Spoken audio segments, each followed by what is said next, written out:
This past week, an all-woman crew climbed aboard Blue Origin's new Shepard and went to space. They arrived back on Earth with a loud backlash, to which they gave their own backlash to the backlash. And it's left us all asking, why do we all feel so strongly about this? There is a strong desire to dismiss all of this as annoying rich people business that in no way really affects us. Does it affect you that Katy Perry went to space to do PR? But questions linger as this PR, which is indeed unmessy, continues to unfurl. Is this about our discomfort with women's ambition, or is this about the fact that we're a little suspicious of a billionaire saying he's going to bankroll our future? Does it have anything to do with the creepy feeling you get in the middle of the movie when you realize that the cost of the promised utopia by the character who has more power than you could ever dream of might be more than you think it is? It might be all of the above, because yes, this is a story about the expectations and the moral purity that we often hold women to, but it is also about the very real anger that surrounds the cost of other people's dreams. Because in this moment in time, millions of ordinary people everywhere are feeling the cost of what happens when a handful of billionaires choose to reshape the American government. When Jeff Bezos' aerospace company Blue Origin was planning for the new Shepard to have its 31st manned flight, it made sense that they went for talented, groundbreaking, well-known women. Getting a rocket into space takes intention, and so does deciding who gets to be one of the few under 1,000 humans to pass the boundary, the Kármán line, into space. As a company or an institution, who you decide to send up there into space, it's a decision that is fraught with meaning. It can reflect, for better or for worse, the true nature of your enterprise. 21 years after Blue Origin was founded by Jeff Bezos, two stories exploded into the public conscience in the late summer. In August of 2021, Blue Origin, a private institution, sued NASA, a public one, over awarding SpaceX a $2.9 billion lunar landing contract. Blue Origin alleged that there were safety issues and that NASA had unlawfully evaluated the contract.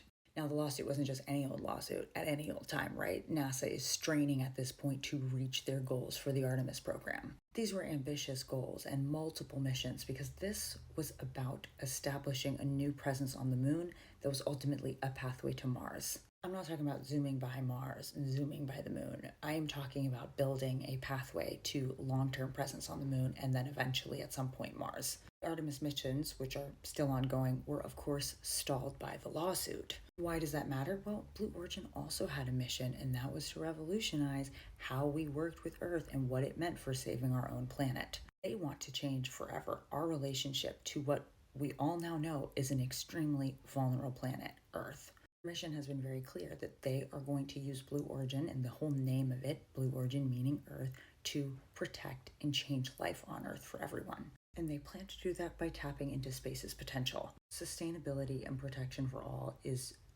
a stated central part of this enterprise. And because Blue Origin was founded and funded by the world's wealthiest man, landing clear and consistent messaging is of utmost importance. It requires care, especially if that's something your founder is not famous for. When you are famous for bulldozing other companies into the ground, or exploiting your workers to such a point that they don't even want to pee, or your fulfillment processing center is destroying the very Earth you would like to protect, it is important that you land your company message with as much care as a gazillion-dollar rocket.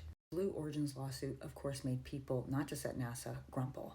And then it doesn't help that in September of that year, your former head of employee communications fires off an open letter with a famous group that is known for helping whistleblowers. That letter was anonymously signed by 20 other former and current Blue Origin employees. Alexandra Abrams fully put herself in the line of fire, knowing that she was going up against a legal team and a corporate team that could do significant damage to her. She was either lying or telling the truth, but eagle-eyed people watching the company noticed that one of the men in the inner circle, who she accused of sexually harassing other employees and just being very difficult to work with, quietly left the company. Alexandra and the 20 other employees alleged that while Blue Origin stated that they wanted to build an inclusive and sustainable future, they were using exclusionary and unsustainable practices of the past. Talented, hardworking people were being silenced for raising concerns or were bullied. The workplace did not look like the future. My high school has a saying that mirrors Alexandra's warning, and it says that the end depends upon the beginning. You cannot promise people the moon and the stars while building a work culture that relies on destructive practices. Sustainability and inclusivity are not sexy words to just throw around as a corporation. They are cornerstones on which you can prevent major deficiencies and issues in the future.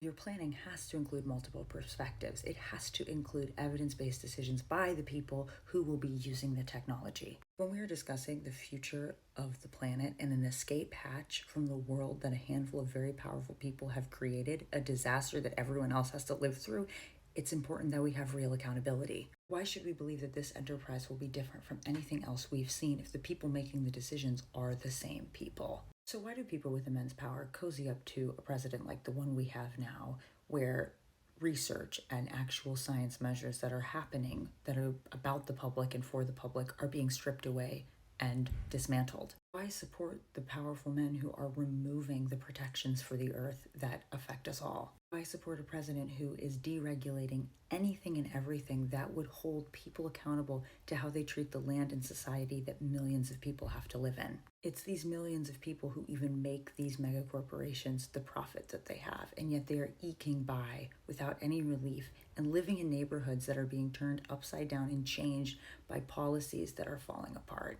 You say you support women in science, but then you go and you back people who are doing the exact opposite because you don't want to be held accountable. You want to be able to build fast and break things. You are okay with breaking rules, paying the fines, and starting all over again. Because this amount of power and money means that no matter what you do, no matter how hard you mess up, at least you will be able to escape to a very nice, well-stocked bunker or a villa in New Zealand. We can play fast and loose with the end of the world if we know that for us, the end is never actually going to come. And it is that hypocrisy that has people looking at Blue Origin, a company that is legitimately filled with engineers and scientists who love space, with a much more critical eye. Now, a critical eye that might soften if you place a group of legitimate, beautiful, diverse women right in front of them. Blue Origin did give 2 journalists, 2 amazing activists, and a filmmaker an opportunity of a lifetime. And in some ways, it did feel good to watch Amanda, Carrie Ann, Aisha, Gail, and even Lauren having this kind of experience. There's nothing wrong with having the adventure of a lifetime and being glammed up, but America did grow out of a legal patriarchal framework that imported some ideas from the West about what makes a good woman good. Our social expectations of women do include a performance of selflessness, sacrifice, and service. Women who perceive careers or opportunities that don't really hit all those buckets are perceived as cold and weird. And you add the layer of race, because up until the 1920s, it was considered very strange to see a Black woman doing anything that wasn't domestic labor. This week, a person I will be giving no notoriety to violently acted out a white supremacist ideology that is still alive and kicking. There are hateful, violent ideas from the past that are tied up into racism and sexism that we are still seeing shaping the present. They are wells that people tap into more often than we would like to admit. And at the same time, multiple things can be true at once. Rich white men have also been given a level of criticism for going into space, but the vitriol and the anger is not as sharp because this is kind of what we expect rich white men to do. Women on the new Shepard are experiencing a sharpness to this that is absolutely affected by their gender and race, to the point that people are forgetting that there were additional space foundations and qualified research and work that some of these women had done to garner an opportunity like this. Katy Perry may have made a massive marketing mistake, but it was a business move, and she is allowed to do business and do business badly. But it is still absolutely critical that we use our brains to understand the multiple things going on here. Blue Origin needed new press. They needed to pinkwash their program. They absolutely want public buy-in. They need to market a story about who they are and why they deserve to run unfettered. And it is up to us to look at the story we are handed and ask deeper questions. We are at the part of the movie where the characters look around and realize that the promised utopia may not be as clean as was promised. That somebody has to pay for the future. Will it be the same people exploited for their image, their gender, or their race? Will the cost of public backlash be borne by carefully picked women? Will the cost of space programs like this be the very Earth that it claims to protect? And is there really space for everyone on the moon and Mars? And finally, does the end really depend on the beginning? I leave you with more questions than I've answered, but I would ask you to watch the words and the actions of people who are happy to consolidate their power here on Earth as they would like to in the heavens. This has been The Process with Alex Beightol. I'll see you next week.